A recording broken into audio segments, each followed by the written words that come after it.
인류는 발전해 왔습니다. 산업기술, 공학기술만 발전한 게 아니라 사람들이 함께 사는 방법도 발전시켜 왔습니다. 군주주권 독재국가에서 국민주권 민주주의 세상으로 우리는 발전해 가고 있는 겁니다. 이러한 역사 발전을 소중히 여기면서 말씀드리기 전에 먼저 한번 외쳐보십시다. 헌법이 보장한다. 바로 내가 주권자다. 주권자다. 다시 한번 해봅시다. 뒤에 네 글자만 따라하면 됩니다. 헌법이 보장한다. 바로 내가 주권자다. 주권자다. 제가 말씀드릴 주제들입니다. 두 번만 더 하겠습니다. 내 주권을 지켜주는 상권분리 지켜내자! 지켜내자! 사법권 독립 말살하는 국회는 자폭하라! 자폭하라! 국민주권 국가에서 국민은 국가의 주인입니다. 국민이 주인이 되어서 국가를 운영하는 방법, 그 방법이 민주주의입니다. 그런데 민주주의는 위험할 수 있습니다. 어떤 대표자가 나타나서 나에게 모든 걸 맡겨주면 너희들에게 아주 잘 해주겠다고 속여 넘기고 감언이슬로 꼬십니다. 이때 국민이 그 말에 속아서 그에게 모든 권력을 넘겨주고 나면 민주주의는 사라지고 그때부터는 독재국가로 바뀌게 됩니다. 민주주의의 이름으로 독재국가가 가능한 게 민주주의입니다. 예를 들어볼까요? 공산주의가 바로 그런 민주주의입니다. 북한 조선인민민주주의공화국 민주주의가 있습니다. 중국 중화인민공화국 인민이 있습니다. 그러나 그 현실에는 인민도 없고 국민도 없고 민주주의도 없습니다. 우리나라 민주주의가 이런 독재국가로 변질되면 됩니까? 안 됩니까? 그렇습니다. 바뀌면 안 됩니다. 그래서 우리 헌법은 민주주의가 제대로 민주주의가 되기 위해서 권력을 나눠놨습니다. 입법, 행정, 사법으로 나눠서 각자 다른 기관이 독립해서 서로 각자 의사결정을 하고 각자 국민한테 책임지면서 상호 견제와 균형을 하면서 독재를 못하도록 만들어 놓았습니다. 이때 세 개의 기관은 서로 견제만 할 뿐 다른 기관을 지배하거나 말살해서는 안 된다는 것이 우리 헌법입니다. 어떤 기관이 다른 기관을 말살하면 됩니까? 안 됩니까? 당연히 안 됩니다. 입법, 행정, 사법 중에서 제일 약한 기관이 사법기관입니다. 조용히 앉아서 재판만 하는 기관이기 때문입니다. 그래서 우리 헌법은 사법부를 특별히 보장합니다. 그것을 우리가 이름하여 사법권 독립이라고 합니다. 이 사법부가 무너지면은 단순히 사법부가 무너지는 게 아니라 법치주의가 무너집니다. 독재자가 제멋대로 이 나라를 다스리기 시작합니다. 그래서 생기는 현상이 유전무죄, 무전유죄, 유권무죄, 무권유죄가 생기는 현상입니다. 우리 사회에 이런 것들이 생기면 됩니까? 안 됩니까? 절대로 안 됩니다. 그런데 오늘날 국회가 행하는 사법부에 대한 행태는 어떤 것입니까? 제가 학자로서 볼 때 지금 국회는 사법권 독립을 말살하고 있습니다. 하나하나 예를 들어보겠습니다. 근본적인 시작은 지난 5월 1일부터 본격적으로 시작됐습니다. 대법원이 피고인 이재명이 유죄라고 파기환송하면서부터 본격적으로 시작됐습니다. 이때 국회는 본격적으로 대법원을 야수처럼 덮치기 시작했습니다.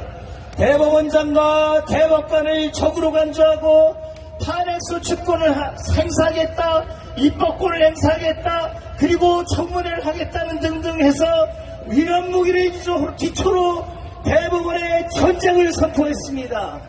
입법부가 사법부를 상대로 해서 전쟁을 선포하면 됩니까? 안 됩니까? 같은 국가기관이 어떻게 전쟁하란 말입니까? 말도 안 되는 겁니다. 사법부는 역시 약합니다. 입법부가 칼을 들이대자 즉시 무릎을 꿇었습니다. 사법부는 이재명에 대한 모든 재판을 선고 뒤로 하겠다라고 꼬랑지를 내렸습니다. 이것이 사법부가 어떻게 된 현상입니까? 권력의 시녀가 됐다고 표현하는 겁니다. 이처럼 입법부와 사법부를 권력의 시녀로 만들면 됩니까? 안 됩니까? 자, 이렇게 입법부와 사법부를 무릎 꿇기고 나서 그 다음에 이어지는 현상은 이제부터 마구 사법부를 쥐기 위한, 말살시키기 위한, 그래서 법치주의를 없애기 위한 법률을 마구 만들기 시작했습니다.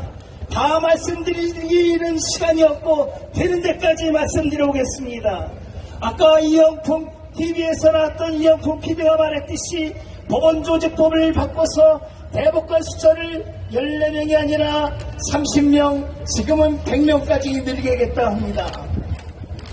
당연히 늘려야 되는 거 맞습니다. 왜냐? 국민들이 대법원에서 재판을 받고 하기 싶어하기 때문입니다. 늘리는 거 맞는데 그 좋은 의도로 늘린다면 얼마나 좋습니까? 그런데 지금 이 시점에 어떤 의도를 가지고 늘리는가가 중요합니다. 현재 대법원의 구성은 10대 4 정도입니다.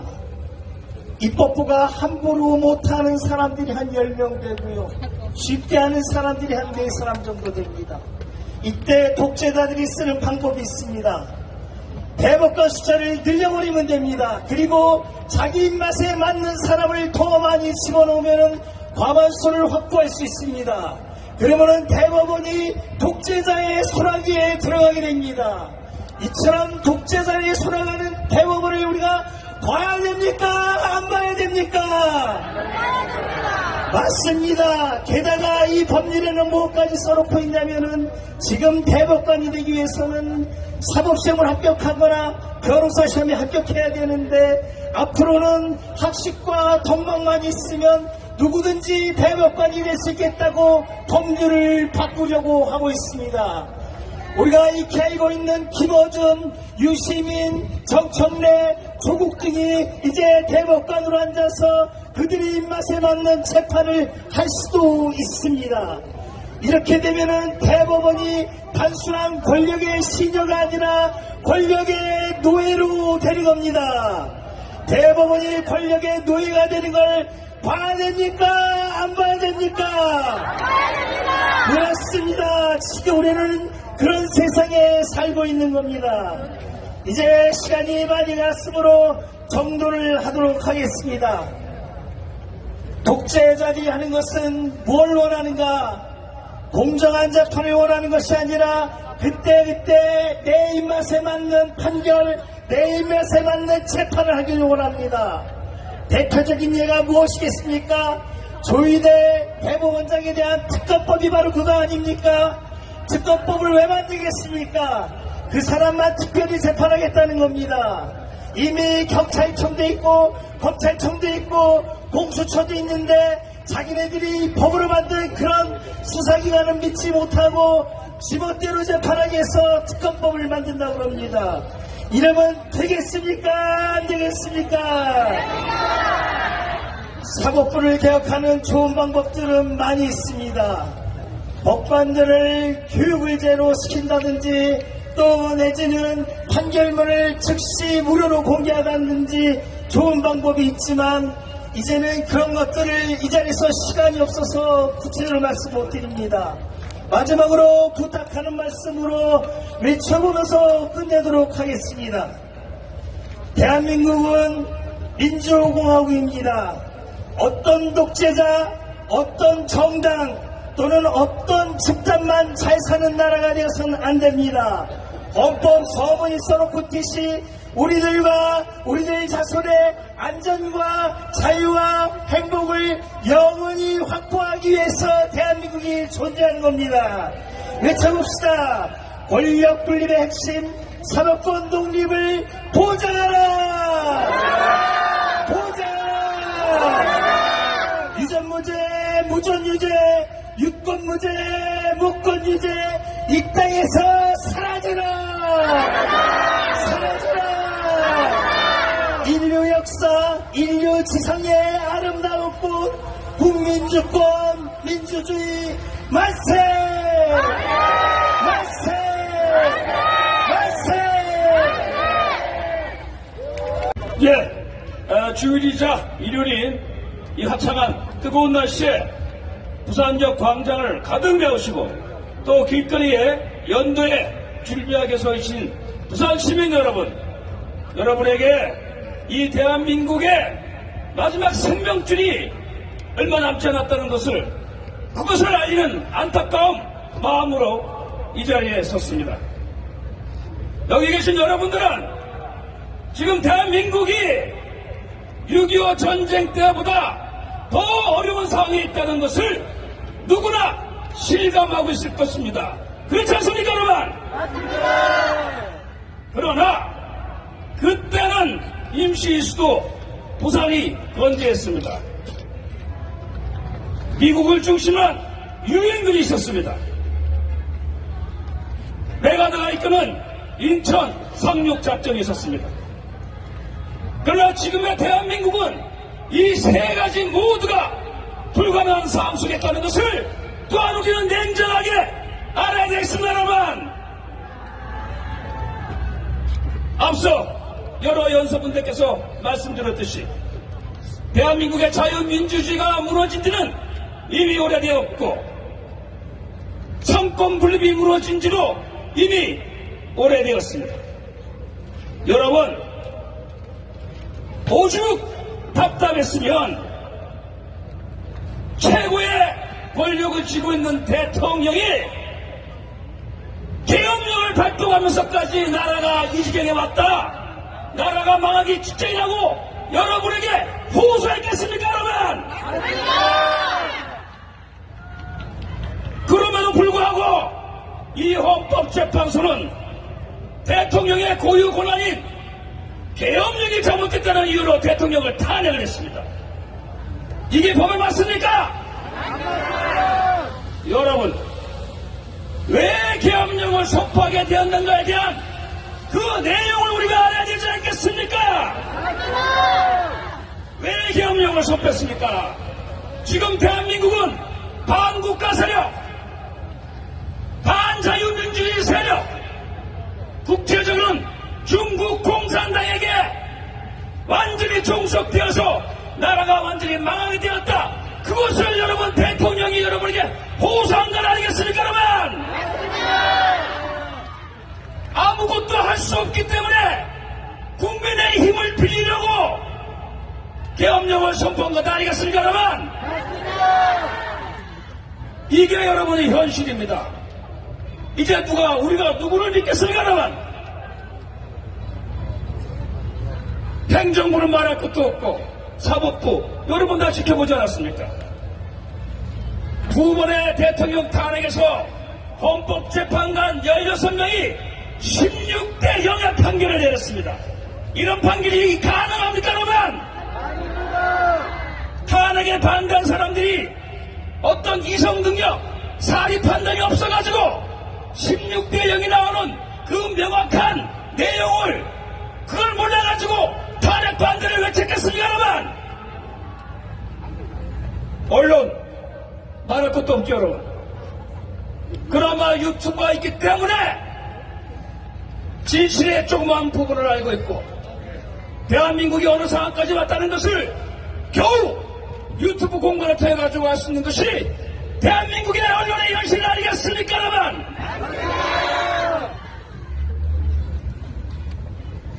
국가공권력, 여러분 판사는 말할 것도 없고 검사 역시, 그리고 여기 지금 질서를 지키기 위해서 또 이 연단 위에 서 있는 사람들이 무슨 말을 하는가 기록하기 위해서 온 경찰 여러분, 언제부터 대한민국 경찰에게서 대한민국의 국민의 냄새가 나지 않고 이 사람들이 마치 중국의 공원과 같은 그런 채취를, 그런 느낌을 받게 되었는지, 이거는 저만의 생각입니까? 아닙니다!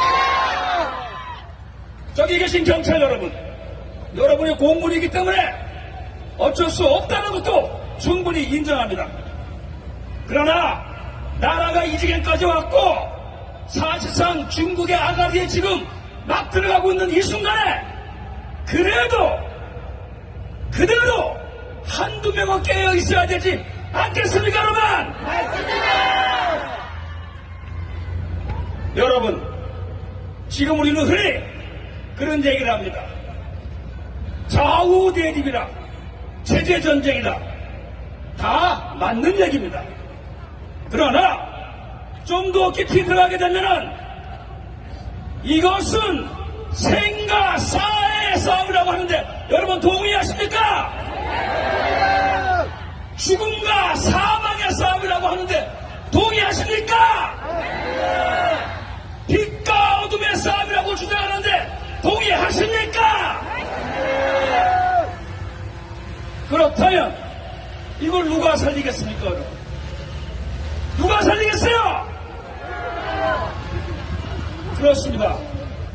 정말 절체절명의 순간에 오니까 야, 이제 정말 하나님을 부를 수밖에 없는 그런 상황까지 왔습니다.